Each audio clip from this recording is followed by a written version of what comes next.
श्रीशिवष्टोत्तरशतनामस्तोत्रम्। शिवो महेश्वरः शम्भुः पिनाकी शशिशेखरः, वामदेवो विरूपाक्षः कपर्दी नीललोहितः, शङ्करः शूलपाणिश्च खट्वाङ्गी विष्णुवल्लभः, शिपिविष्टोऽम्बिकानाथः श्रीकण्ठो भक्तवत्सलः, भवः शर्वस्त्रिलोकेशः शितिकण्ठः शिवाप्रियः, उग्रः कपाली कामारिः रन्धकासुरसूदनः, गङ्गाधरो ललाटाक्षः कालकालः कृपानिधिः, भीमः परशुहस्तश्च मृगपाणिर्जटाधरः, कैलासवासी कवची कठोरस्त्रिपुरान्तकः, वृषाङ्को वृषभारूढो भस्मोद्धूलितविग्रहः, सामप्रियः स्वरमयस्त्रयीमूर्तिरनीश्वरः, सर्वज्ञः परमात्मा च सोमसूर्याग्निलोचनः, हविर्यज्ञमयः सोमः पञ्चवक्त्रः सदाशिवः, विश्वेश्वरो वीरभद्रो गणनाथः प्रजापतिः, हिरण्यरेता दुर्धर्षो गिरीशो गिरिशो नघः, भुजङ्गभूषणो भर्गो गिरिधन्वी गिरिप्रियः, कृत्तिवासाः पुरारातिर्भगवान् प्रमथाधिपः, मृत्युञ्जयः सूक्ष्मतनुर्जगद्व्यापी जगद्गुरुः, व्योमकेशो महासेन जनकश्चारुविक्रमः, रुद्रो भूतपतिस्थाणु रहिर्बुध्न्यो दिगम्बरः, अष्टमूर्तिरनेकात्मा सात्विकः शुद्धविग्रहः, शाश्वतः खण्डपरशु रजः पाशविमोचकः, मृडः पशुपतिर्देवो महादेवो व्ययो हरिः, पूषदन्तभिदव्यग्रो दक्षाध्वरहरो हरः, भगनेत्रभिदव्यक्तः सहस्राक्षः सहस्रपात्, अपवर्गप्रदोऽनन्तस्तारकः परमेश्वरः, एवं श्रीशम्भुदेवस्य नाम्नामष्टोत्तरं शतम्। शिवो महेश्वरः शम्भुः पिनाकी शशिशेखरः, वामदेवो विरूपाक्षः कपर्दी नीललोहितः, शङ्करः शूलपाणिश्च खट्वाङ्गी विष्णुवल्लभः,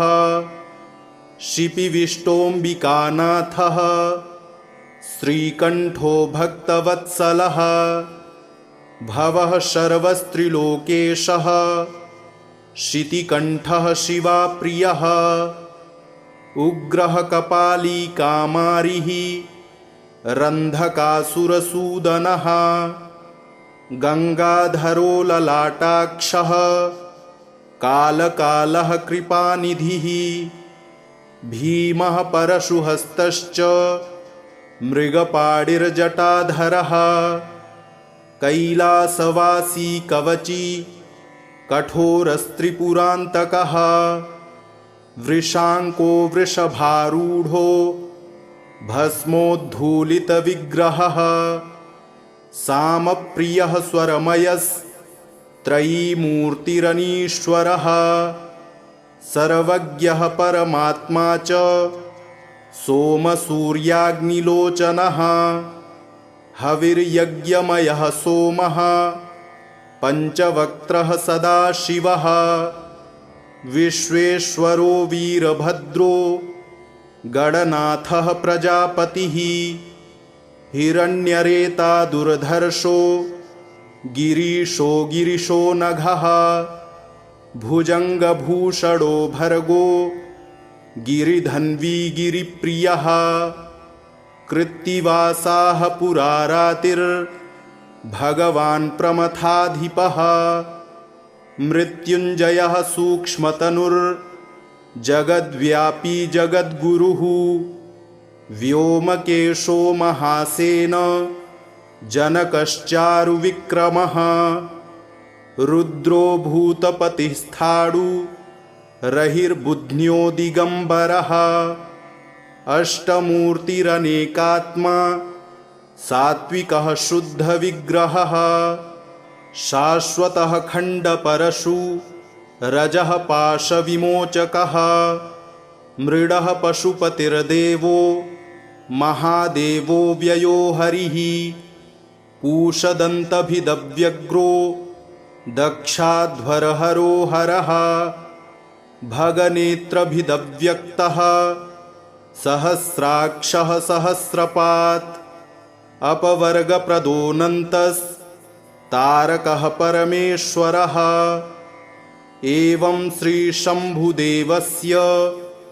नाम्नामष्टोत्तरं शतम् शिवो महेश्वरः शम्भुः पिनाकी शशिशेखरः वामदेवो विरूपाक्षः कपर्दीनीललोहितः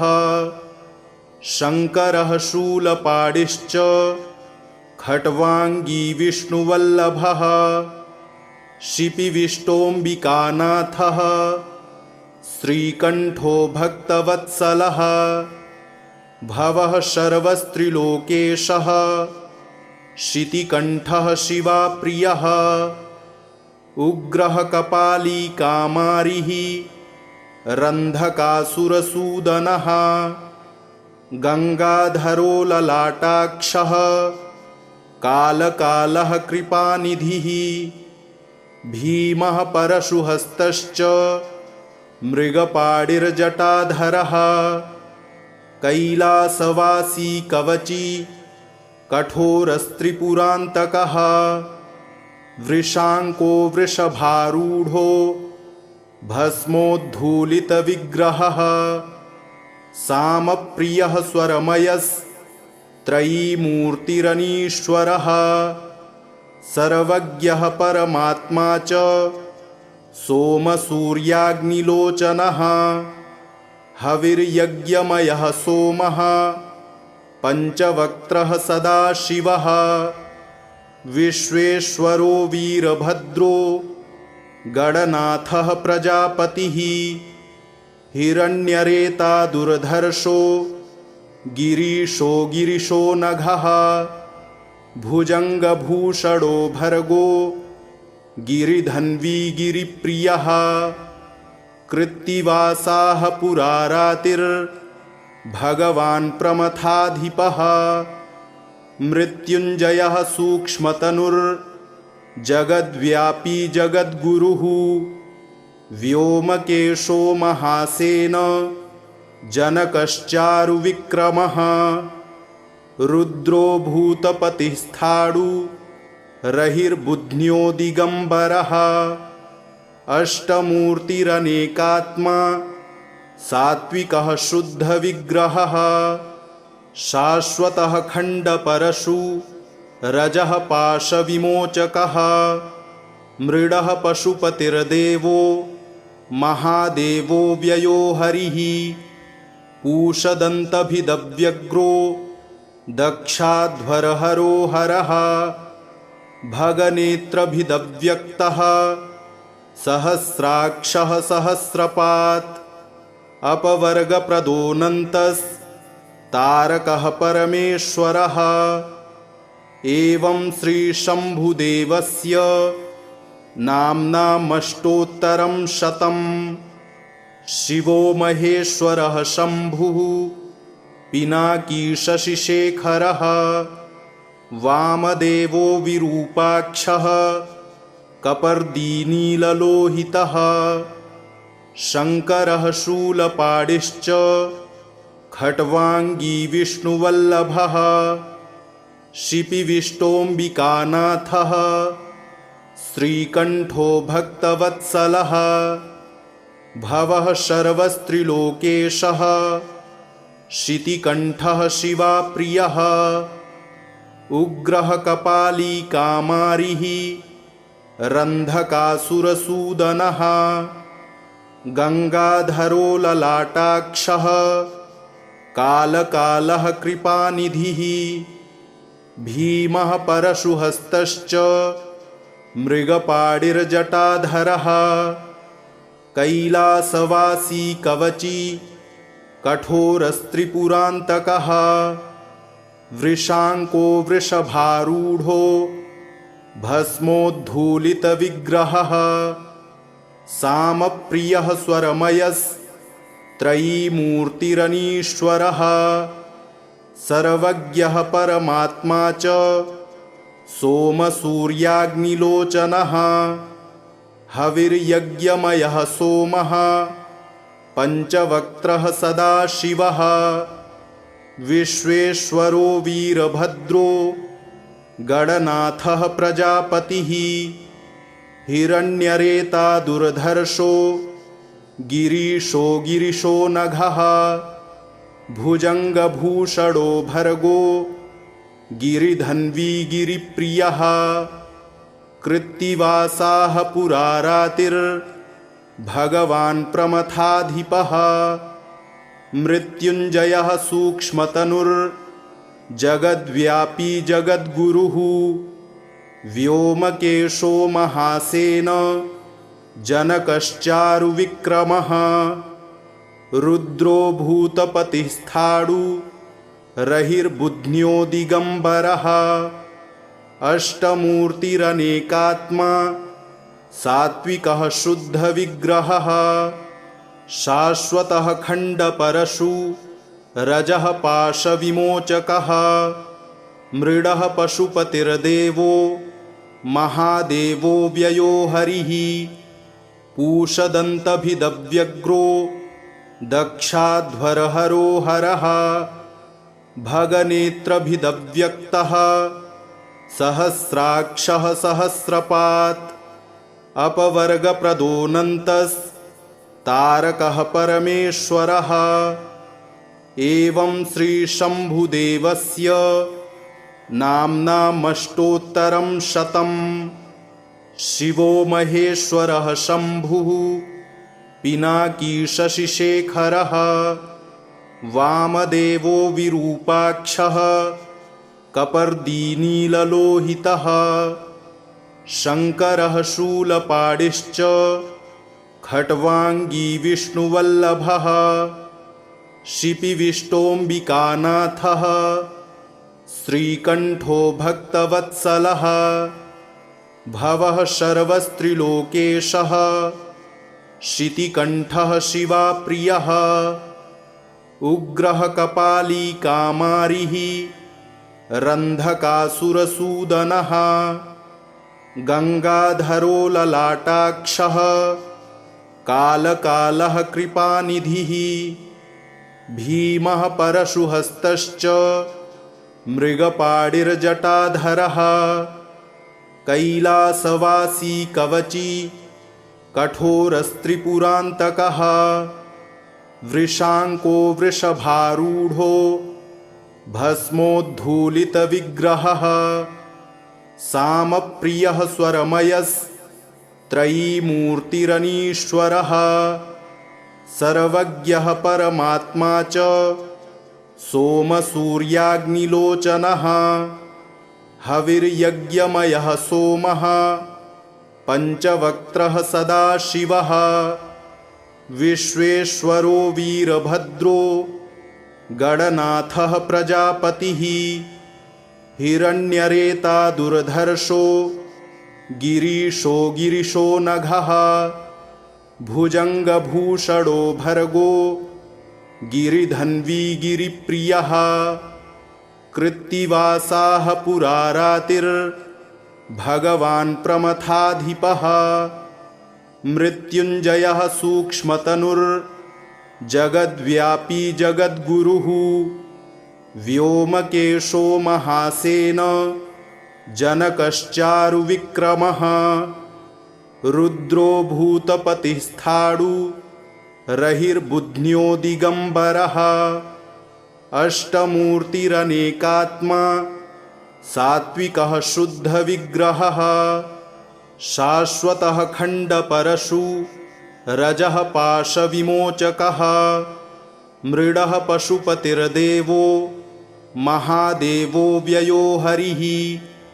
पूषदन्तभिदव्यग्रो दक्षाध्वरहरो हरः भगनेत्रभिदव्यक्तः सहस्राक्षः सहस्रपात् अपवर्गप्रदोऽनन्तस्तारकः परमेश्वरः एवं श्रीशम्भुदेवस्य नाम्नामष्टोत्तरं शतम् शिवो महेश्वरः शम्भुः पिनाकी शशिशेखरः वामदेवो विरूपाक्षः कपर्दीनीललोहितः शङ्करः शूलपाणिश्च खट्वाङ्गी विष्णुवल्लभः शिपिविष्टोऽम्बिकानाथः श्रीकण्ठो भक्तवत्सलः भवः शर्वस्त्रिलोकेशः शितिकण्ठः शिवाप्रियः उग्रः कपालीकामारिः रन्धकासुरसूदनः गङ्गाधरो ललाटाक्षः कालकालः कृपानिधिः भीमः परशुहस्तश्च मृगपाणिर्जटाधरः कैलासवासी कवची कठोरस्त्रिपुरान्तकः वृषाङ्को वृषभारूढो भस्मोद्धूलितविग्रहः सामप्रियः स्वरमयस्त्रयीमूर्तिरनीश्वरः सर्वज्ञः परमात्मा च सोमसूर्याग्निलोचनः हविर्यज्ञमयः सोमः पञ्चवक्त्रः सदाशिवः विश्वेश्वरो वीरभद्रो गणनाथः प्रजापतिः हिरण्यरेता दुर्धर्षो गिरीशो गिरिशो नघः भुजङ्गभूषणो भर्गो गिरिधन्वी गिरिप्रियः कृत्तिवासाः पुरारातिर्भगवान् प्रमथाधिपः मृत्युञ्जयः सूक्ष्मतनुर्जगद्व्यापी जगद्गुरुः व्योमकेशो महासेन जनकश्चारुविक्रमः रुद्रो भूतपतिस्थाणु रहिर्बुध्न्यो दिगंबरः अष्टमूर्तिरनेकात्मा सात्विकः शुद्धविग्रहः शाश्वतः खण्डपरशु रजः पाशविमोचकः मृडः पशुपतिर्देवो महादेवो व्ययो हरिः पूषदन्तभिदव्यग्रो दक्षाध्वरहरो हरः भगनेत्रभिदव्यक्तः सहस्राक्षः सहस्रपात् अपवर्गप्रदोऽनन्तस्तारकः परमेश्वरः एवं श्रीशम्भुदेवस्य नाम्नामष्टोत्तरं शतम् शिवो महेश्वरः शम्भुः पिनाकी शशिशेखरः वामदेवो विरूपाक्षः कपर्दीनीललोहितः शङ्करः शूलपाणिश्च खट्वाङ्गी विष्णुवल्लभः शिपिविष्टोऽम्बिकानाथः, श्रीकण्ठो भक्तवत्सलः, भवः शर्वस्त्रिलोकेशः, शितिकण्ठः शिवाप्रियः, उग्रः कपालीकामारिः, रन्धकासुरसूदनः, गङ्गाधरो ललाटाक्षः, कालकालः कृपानिधिः भीमः परशुहस्तश्च मृगपाणिर्जटाधरः कैलासवासी कवची कठोरस्त्रिपुरान्तकः वृषाङ्को वृषभारूढो भस्मोद्धूलितविग्रहः सामप्रियः स्वरमयस्त्रयीमूर्तिरनीश्वरः सर्वज्ञः परमात्मा च सोमसूर्याग्निलोचनः हविर्यज्ञमयः सोमः पञ्चवक्त्रः सदाशिवः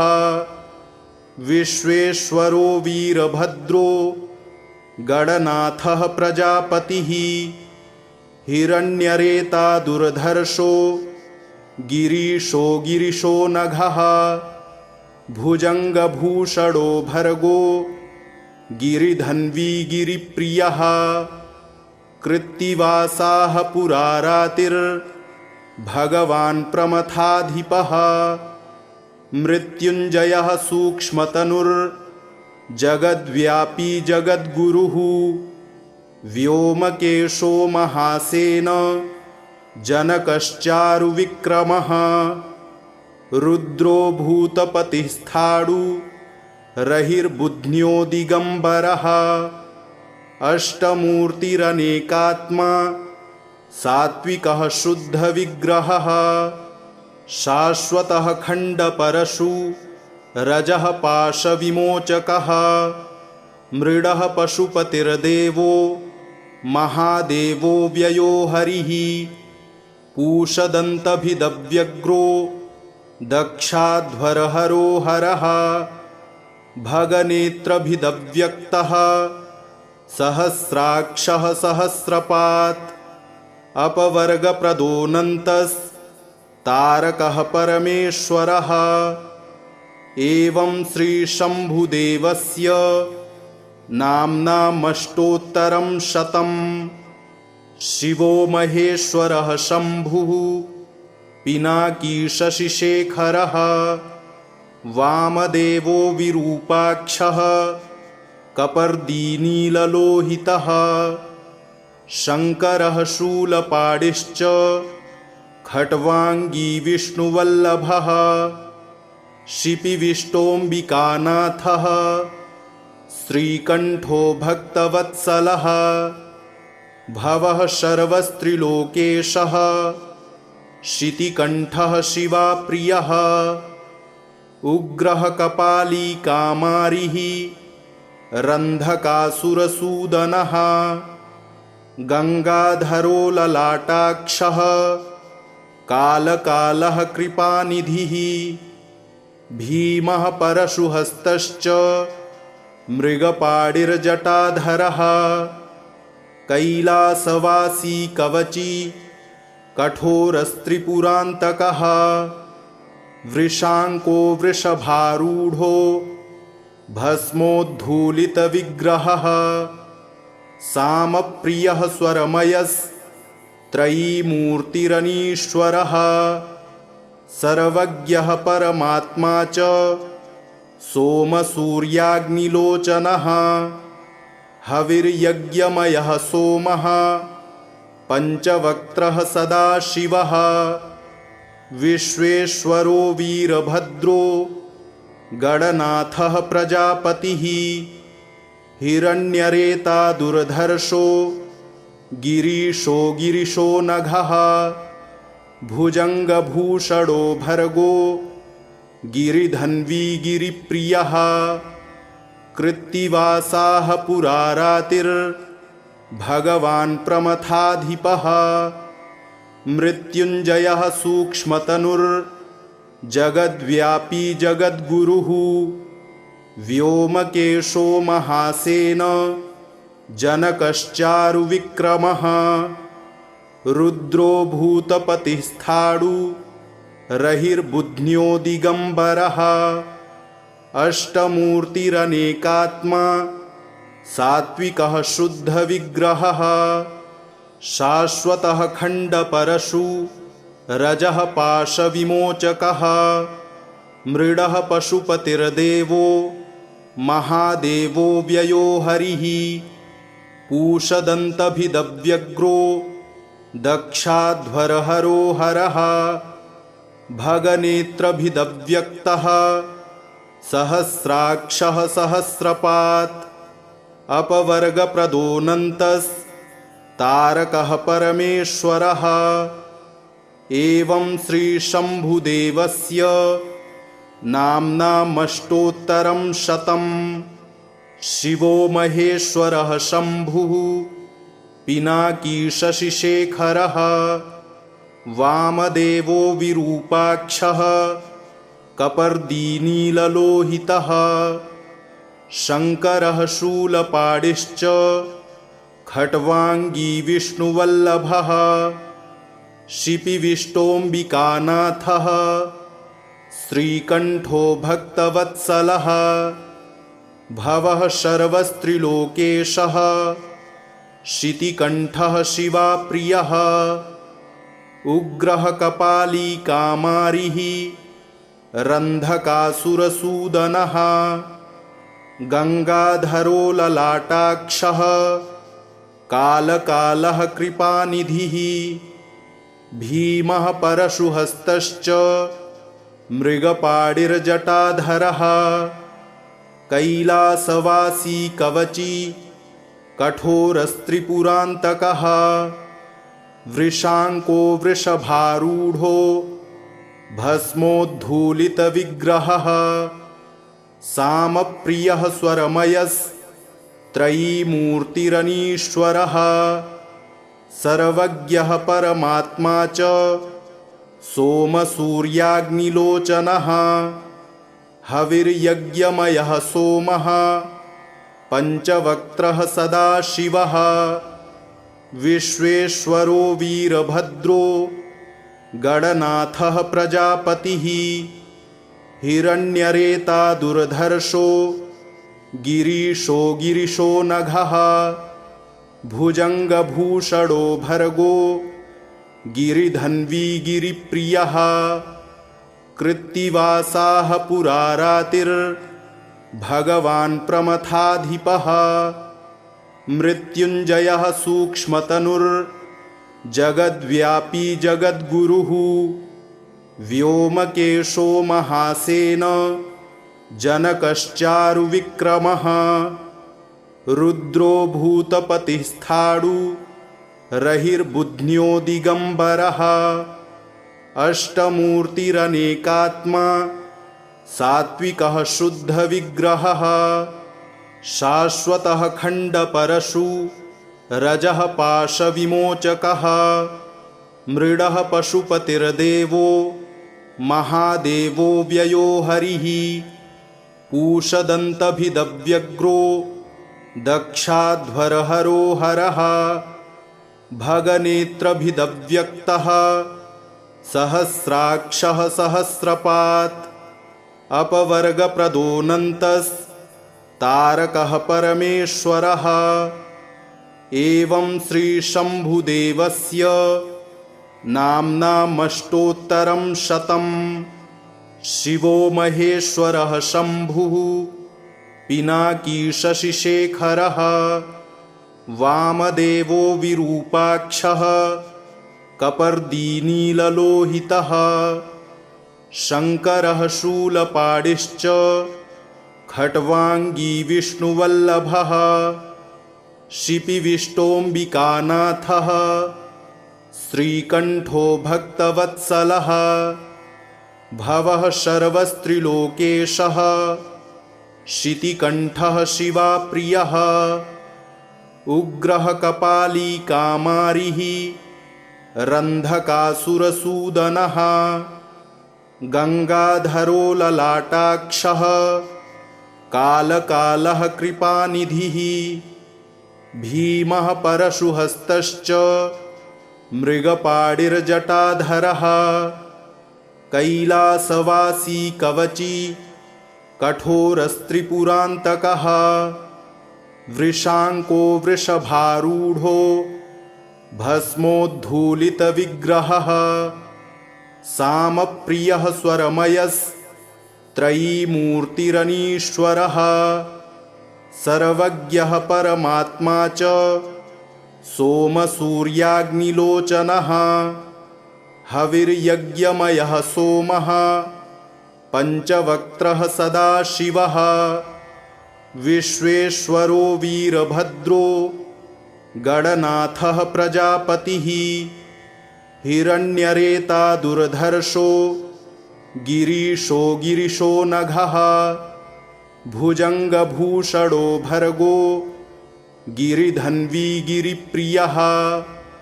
कृत्तिवासाः पुरारातिर्भगवान्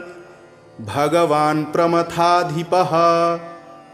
मृत्युञ्जयः सूक्ष्मतनुर्जगद्व्यापी जगद्गुरुः व्योमकेशो महासेन जनकश्चारुविक्रमः रुद्रो भूतपतिस्थाणु रहिर्बुध्न्यो दिगम्बरः अष्टमूर्तिरनेकात्मा सात्विकः शुद्धविग्रहः शाश्वतः खण्डपरशु रजः पाशविमोचकः मृडः पशुपतिर्देवो महादेवो व्ययो हरिः पूषदन्तभिदव्यग्रो दक्षाध्वरहरो हरः भगनेत्रभिदव्यक्तः सहस्राक्षः सहस्रपात् अपवर्गप्रदोऽनन्तस्तारकः परमेश्वरः एवं श्रीशम्भुदेवस्य नाम्नामष्टोत्तरं शतम् शिवो महेश्वरः शम्भुः पिनाकी शशिशेखरः वामदेवो विरूपाक्षः कपर्दीनीललोहितः शङ्करः शूलपाणिश्च खट्वाङ्गी विष्णुवल्लभः शिपिविष्टोऽम्बिकानाथः श्रीकण्ठो भक्तवत्सलः भवः शर्वस्त्रिलोकेशः शितिकण्ठः शिवाप्रियः उग्रः कपाली कामारिः रन्धकासुरसूदनः गङ्गाधरो ललाटाक्षः कालकालः कृपानिधिः भीमः परशुहस्तश्च मृगपाणिर्जटाधरः कैलासवासी कवची कठोरस्त्रिपुरान्तकः वृषाङ्को वृषभारूढो भस्मोद्धूलितविग्रहः सामप्रियः स्वरमयस्त्रयीमूर्तिरनीश्वरः सर्वज्ञः परमात्मा च सोमसूर्याग्निलोचनः हविर्यज्ञमयः सोमः पञ्चवक्त्रः सदाशिवः विश्वेश्वरो वीरभद्रो गणनाथः प्रजापतिः हिरण्यरेता दुर्धर्षो गिरीशो नघः भुजङ्गभूषणो भर्गो गिरिधन्वी गिरिप्रियः कृत्तिवासाः पुरारातिर्भगवान् प्रमथाधिपः मृत्युञ्जयः सूक्ष्मतनुर्जगद्व्यापी जगद्गुरुः व्योमकेशो महासेन जनकश्चारुविक्रमः रुद्रो भूतपतिस्थाणु रहिर्बुध्न्यो दिगम्बरः अष्टमूर्तिरनेकात्मा सात्विकः शुद्धविग्रहः शाश्वतः खण्डपरशु रजः पाशविमोचकः मृडः पशुपतिर्देवो महादेवो व्ययो हरिः पूषदन्तभिदव्यग्रो दक्षाध्वरहरो हरः भगनेत्रभिदव्यक्तः सहस्राक्षः सहस्रपात् अपवर्गप्रदोऽनन्तस्तारकः परमेश्वरः एवं श्रीशम्भुदेवस्य नाम्नामष्टोत्तरं शतम् इति श्रीशिवाष्टोत्तरशतनामस्तोत्रम् सम्पूर्णम्।